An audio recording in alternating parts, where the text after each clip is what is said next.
లక్షర్పేట్ పట్టణంలోని గిరిజన బాలికా ఆశ్రమ పాఠశాలలో బుధవారం సికిల్ సెల్ అనీమియాపై అవగాహన కలిగించే ప్రత్యేక కార్యక్రమం నిర్వహించబడింది. అల్లాడి శ్రీనివాస్ గారు మాట్లాడుతూ, సికిల్ సెల్ అనీమియా ఒక జెనెటిక్ రక్త వ్యాధి.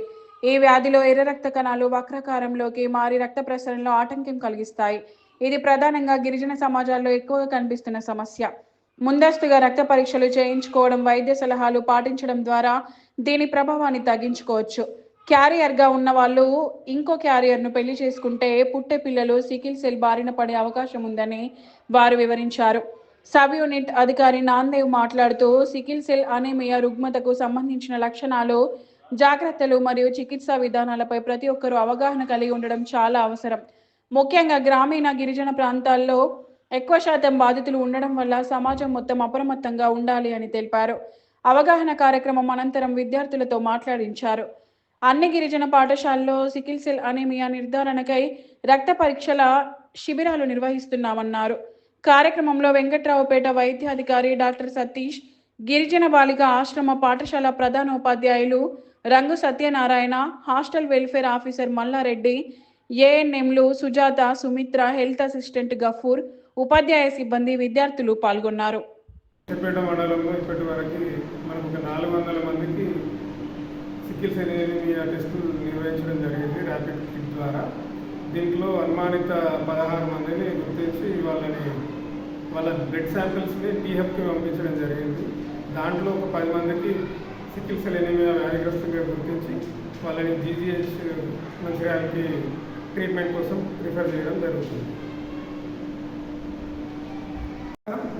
ఈరోజు లక్షర్పేట పట్టణంలోని గిరిజన ఆశ్రమ బాలికల పాఠశాలలో సికిల్ సెల్ అనీమియా వ్యాధి గురించి అవగాహన కార్యక్రమం ఏర్పాటు చేయడం జరిగింది.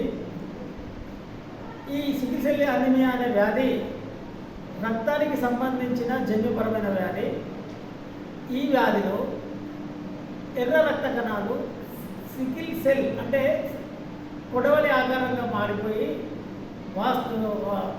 సాధారణంగా ఒక మనిషి, సాధారణమైన మనిషి, ఆరోగ్యంగా ఉన్న మనిషి శరీరంలో ఎర్ర రక్త కణాలు 120 రోజులు బతికుంటే, సికిల్ సెల్ అనీమియా వ్యాధి గ్రస్తుడైనటువంటి వాళ్ళు 10 నుంచి 20 రోజులు మాత్రమే ఈ రక్త కణాలు బతికుండి ఆ వ్యాధిగ్రస్తుని రక్తహీనతకు గురి చేస్తుంది.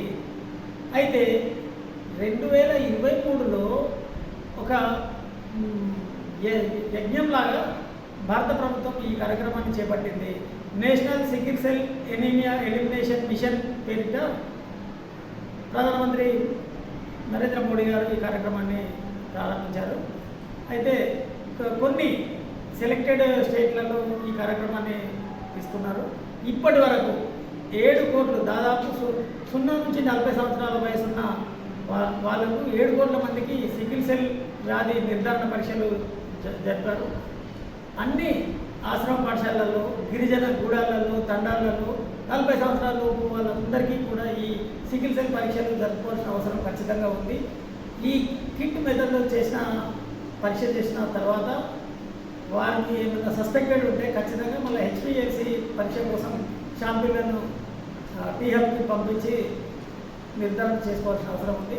ఒకవేళ వ్యాధి నిర్ధారణ జరిగినట్లయితే వారికి ఉచితంగా హైడ్రాక్సీయూరియా మందులు గవర్నమెంట్ జనరల్ హాస్పిటల్ మంచిర్యాలలో ప్రతి నెల 4వ గురువారము అందిస్తున్నారు. కాబట్టి ఈ వ్యాధి జన్యుపరమైన వ్యాధి అని మనం చెప్పుకున్నాం కదా. అయితే ఇది గిరిజన ప్రాంతాల వాళ్ళకి ఎక్కువ రావడానికి అవకాశం ఉందనే ఉద్దేశంతో భారత ప్రభుత్వం ఈ ఎంపిక చేసుకున్న అన్ని రాష్ట్రాలలో అన్ని గిరిజన గూడాలు, తండాలలో 40 సంవత్సరాల వయసు లోపల వాళ్ళందరికీ ఈ సికిల్ సెల్ అనీమియా స్క్రీనింగ్ చేయాలనే ఉద్దేశంతో ఈ కార్యక్రమం చేపట్టారు.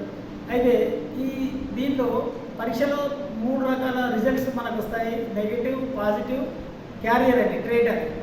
అయితే ఇందులో క్యారియర్గా తేలిన వాళ్ళకు రోగ లక్షణాలు ఏమీ ఉండవు, అంటే రక్తహీనత ఏమి రాదు. కానీ ఒక వ్యక్తి క్యారియర్గా నిర్ధారించబడిన తర్వాత ఇంకో వ్యక్తిని క్యారియర్గా ఉన్న వాళ్ళని పెళ్లి చేసుకుంటే పుట్టబోయే పిల్లలకి 50% సికిల్ సెల్ అనీమియా వ్యాధి వచ్చే అవకాశం ఉంది. కాబట్టి ఖచ్చితంగా క్యారియర్ కానీ సికిల్ సెల్ వ్యాధిగ్రస్తులు కానీ పెళ్ళికి ముందు జాగ్రత్త పడి కాబోయే జీవన భాగస్వామిని ఎంపిక చేసుకోవడంలో ఈ హెచ్పిఎల్సి పరీక్ష చేసుకొని సింగిల్ సెల్ వ్యాధి లేదని నిర్ధారించుకున్న తర్వాతనే పెళ్లి చేసుకోవాలని చెప్పేసి ఈ సందర్భంగా మేము తెలియజేస్తున్నాము.